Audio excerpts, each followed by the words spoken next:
Doctor Vivek Bindra ji sales के बारे में जब भी कुछ समझाते हैं तो सबसे पहले यही सवाल करने को गाइड करते हैं कि अभी कहाँ है, जाना कहाँ है और कैसे जाओगे। एक स्मार्ट सेल्समैन हमेशा अपने प्रोडक्ट को बेचने से पहले अपने प्रोस्पेक्ट से उसकी प्रॉब्लम या गोल की जानकारी जरूर लेता है। नमस्कार, मैं पूरन सिंह, चैनल पार्टनर बड़ा बिजनेस, आपका स्वागत करता हूँ हमारे चैनल में। अगर आप एक स्टूडेंट हैं और अपना व्यापार शुरू करना चाहते हैं, या आप एक एंटरप्रेन्योर हैं और चाहते हैं अपने व्यापार में अपना इन्फ्लुएंस बढ़ाना, या आप एक डायरेक्ट सेलिंग कंपनी से एसोसिएटेड हैं, तो ये वीडियो आपके लिए बहुत हेल्पफुल रहेगा। कोई भी बिजनेस आइडिया को सक्सेसफुल बिजनेस एम्पायर बनाने के लिए सबसे पहली और इम्पोर्टेंट नीड होती है सेल्स। चाहे आपके पास एक अच्छा बिजनेस आइडिया हो और आप एक इन्वेस्टर ढूंढ रहे हो, तो भी आपको चाहिए सेल्स। या आप अपनी कंपनी के लिए हायर करना चाहते हैं एक हाई परफॉर्मेंस टीम, तो भी आपको पहले चाहिए होगी सेल्स। या आप बिल्ड करना चाहते हैं एक चैनल, तो आपको चाहिए सेल्स। सेल्स भी वो जिसमें आप अपने प्रोडक्ट से पहले खुद को बेच सकें, जहां लोग आपके प्रोडक्ट को खरीदने से पहले आपके इन्फ्लुएंस से प्रेरित हो, जिससे बनेगा एक लॉन्ग टर्म रिलेशन। याद रहे, जितने आपके अपने प्रोस्पेक्ट से अच्छे रिलेशन होंगे,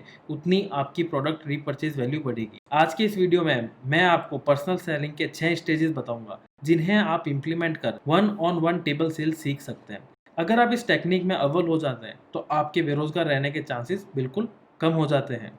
पर्सनल सेल्स का सबसे पहला स्टेप होता है pre approach. Pre approach process में आपको सबसे पहले अपने प्रोस्पेक्ट का इवैल्यूएशन करना होता है, जहां आप उस कंपनी के बाइंग पैटर्न को समझकर स्वॉट एनालिसिस करते हैं। स्वॉट का मतलब एस मतलब स्ट्रेंथ, उस कंपनी की स्ट्रेंथ क्या है, किस वजह से वो आज इस मुकाम पर पहुंची है।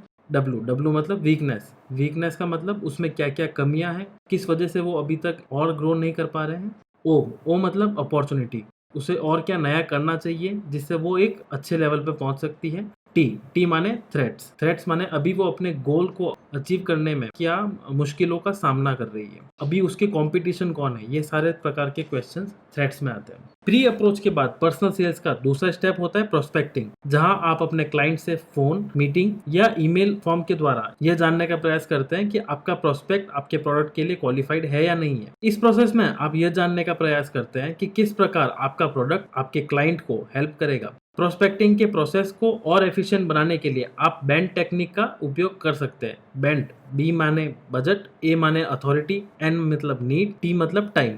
बजट रिलेटेड क्वेश्चनिंग कर आप अपने क्लाइंट के बजट को जानकर अप्रोप्रिएट प्रोडक्ट पिच कर सकते हैं। यहाँ आप अपने प्रोस्पेक्ट से यह पूछ सकते हैं कि आपने इस पर्टिकुलर प्रोडक्ट या सर्विस को लेने के लिए कितना पैसा रिजर्व किया है, आज तक इस प्रोडक्ट या सर्विस को न लेने की वजह से आपको कितना नुकसान हुआ है, हमारा प्रोडक्ट या सर्विस लेने के बाद आपको कितने का फायदा होगा, इत्यादि। बजट क्वेश्चनिंग के बाद आप अपने क्लाइंट से decision making authority related questions पूछते हैं। यहाँ पर आप यह जानने का प्रयास करते हैं कि आपके प्रोडक्ट को खरीदने का डिसीजन सिर्फ आपके क्लाइंट के पास है या वह किसी और को भी इन्वॉल्व करेंगे। हमारे साथ कई बार ऐसा होता है कि हम क्लाइंट से पूरी बात तो कर लेते हैं और आखिर में हमें पता लगता है कि प्रोडक्ट को खरीदने वाले कोई और एवं यूज लेने वाले कोई और है। इस वजह से हमें पूरी मेहनत दोबारा सेकंड डिसीजन मेकर के साथ करनी पड़ती है। इसलिए जितने भी स्मार्ट सेल्स पर्सन होते हैं, वो सबसे पहले डिसीजन मेकर को आइडेंटिफाई करते हैं। बजट अथॉरिटी के बाद आपको अपने प्रोस्पेक्ट का नीड एनालिसिस करना होगा, जहां पर आप अपने प्रोस्पेक्ट से उनकी प्रायोरिटीज को जानकर अपने प्रोडक्ट की अर्जेंसी क्रिएट कर सकते हैं। यहाँ पर आप उनसे यह पूछते हैं वह जो समस्या का सामना कर रहे हैं उसे कितना समय हुआ है और उस वजह से उनका कितना टाइम एंड एफर्ट खर्च हुआ है। नीड एनालिसिस के बाद प्रोस्पेक्टिंग का सबसे आखिरी और महत्वपूर्ण टास्क है टाइम ब्रीफिंग। टाइम ब्रीफिंग में हम यह जानने का प्रयास करते हैं कि पर्टिकुलर प्रोजेक्ट या टास्क को वो कितने टाइम फ्रेम में रेडी करवाना चाहते हैं। प्रोस्पेक्टिंग के ये 4 स्टेप्स को आप इंप्लीमेंट कर यह आकलन कर सकते हैं कि जिस भी प्रोस्पेक्ट को आपने अपने प्रोडक्ट से इंट्रोड्यूस किया है, वह उसे खरीदने में कितना उत्साहित है। यहाँ आप अपने प्रोस्पेक्ट को 4 क्वालिटी में डिवाइड कर सकते हैं। पहला, लो हैंगिंग, जो पिच करते ही आपका प्रोडक्ट खरीद लेगा। दूसरा, हॉट, जो 1-2 मीटिंग तो लगाएगा लेकिन खरीद जरूर लेगा। तीसरा, वार्म, जो 5-6 मीटिंग में शायद प्रोडक्ट को खरीद सकता है। चौथा, कोल्ड, यह वो प्रोस्पेक्ट होते हैं जिन्हें आपको प्रोडक्ट इन्फॉर्मेशन बार बार देनी होगी। और 5वां, डिस्क्वालीफाइड। डिस्क्वालीफाइड में वो लोग आते हैं जो आपके प्रोडक्ट से बिल्कुल इररेलेवेंट है। प्री अप्रोच और प्रोस्पेक्टिंग के बाद में पर्सनल सेलिंग का तीसरा स्टेप आता है प्रेजेंटेशन एंड डेमोन्स्ट्रेशन। इस प्रोसेस में आप अपने प्रोस्पेक्ट को स्टोरी टेलिंग मॉड्यूल के माध्यम से अपने प्रोडक्ट के features, advantages, benefits and values को इलाबोरेट करते हैं। फीचर्स में आप अपने प्रोडक्ट के फिजिकल कैरेक्टरिस्टिक्स को बताते हैं। एडवांटेजेस में आप अपने प्रोडक्ट की यूएसपी को डिस्क्राइब करते हैं। बेनिफिट्स में आप फीचर से मिल रहे फायदों को इलाबोरेट करते हैं। वैल्यू में आप मॉनेटरी टर्म्स में अपने प्रोस्पेक्ट को फायदे समझाते हैं। जैसा कि एवरीथिंग अबाउट एंटरप्रेन्योरशिप में आपको 240 वीडियोस और रीडिंग मटेरियल मिलता है, तो ये हुआ फीचर।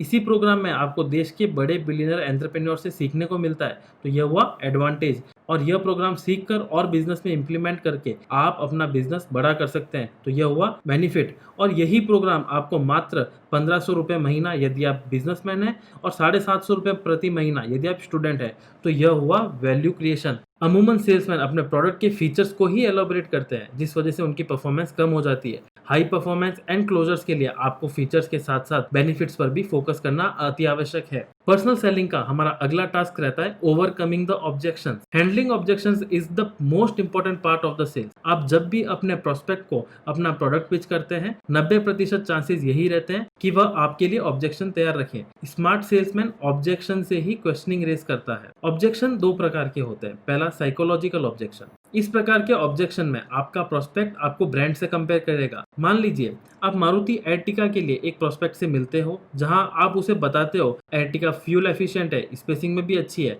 और टोयोटा वाले लगभग सारे फीचर्स है। फिर भी आपका वो ही प्रोस्पेक्ट आपसे ऑब्जेक्शन करता है कि भैया गाड़ी तो टोयोटा इनोवा ही लूंगा, ब्रांडेड है वो। अब चाहे वो एर्टिगा से महंगी हो तो भी लूंगा तो मैं इनोवा ही। तो इस प्रकार के ऑब्जेक्शंस को साइकोलॉजिकल ऑब्जेक्शंस कहते हैं। दूसरा ऑब्जेक्शन होता है लॉजिकल ऑब्जेक्शन। इस प्रकार के ऑब्जेक्शन में आपके प्रोस्पेक्ट आपसे प्राइसिंग, प्रोडक्ट या कंपनी के फीचर्स के बारे में डिबेट करता है। इस प्रकार के ऑब्जेक्शन को क्वेश्चनिंग के माध्यम से हटाया जा सकता है। मान लीजिए मैं एवरीथिंग अबाउट एंटरप्रेन्योरशिप के लिए किसी सज्जन से मुलाकात करता हूँ और उन्हें समझाता हूँ कि कैसे ये प्रोग्राम उन्हें नेक्स्ट लेवल पे ले जा सकता है, और उसी दौरान वह प्राइसिंग को लेकर ये ऑब्जेक्शन करते हैं कि 1500 रुपए महीना तो बहुत महंगा है। तो इस ऑब्जेक्शन को किल करने के लिए मैं उसी ऑब्जेक्शन पे क्वेश्चन कर सकूंगा और पूछूंगा उनसे, सर आपके हिसाब से इस प्रोग्राम की प्राइसिंग क्या होनी चाहिए, जहां देश के बड़े करोड़पति बिजनेसमैन आपको ये सिखाते हैं कि व्यापार कैसे बड़ा करना है। अपने प्रोडक्ट को बेचते समय आपको सेल द प्राइस कॉन्सेप्ट को लागू करना होगा, ना कि सेल थ्रू प्राइस। इस कॉन्सेप्ट को अपनी सेल्स स्क्रिप्ट में ऐड करने से आप प्राइस कट के बजाय वैल्यू ऐड करेंगे।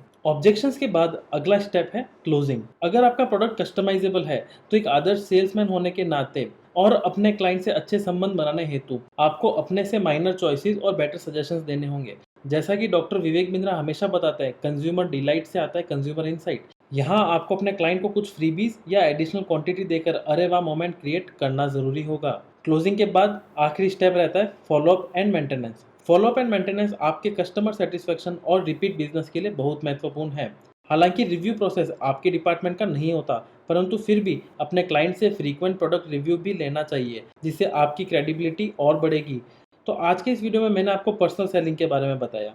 इन सभी स्टेजेस और टेक्निक को इम्प्लीमेंट कर आप बड़े से बड़ा प्रोडक्ट सेल करने में सक्षम हो सकते हैं। आशा करता हूँ वीडियो आपको ज़रूर पसंद आया होगा। इसी प्रकार के वीडियोस को देखने के लिए हमारा चैनल ज़रूर सब्सक्राइब करें। और अगर आप डिटेल में अपने बिजनेस की फ्री काउंसलिंग चाहते हैं तो आज ही नीचे दिए गए बोर्डलाइन नंबर पर हमारे बिजनेस काउंसलर से संपर्क करें। वीडियो को ज़्यादा से ज़्यादा शेयर करने के लिए और लाइक कमेंट कर हमारा प्रोत्साहन बढ़ाने के लिए आपका बहुत बहुत धन्यवाद।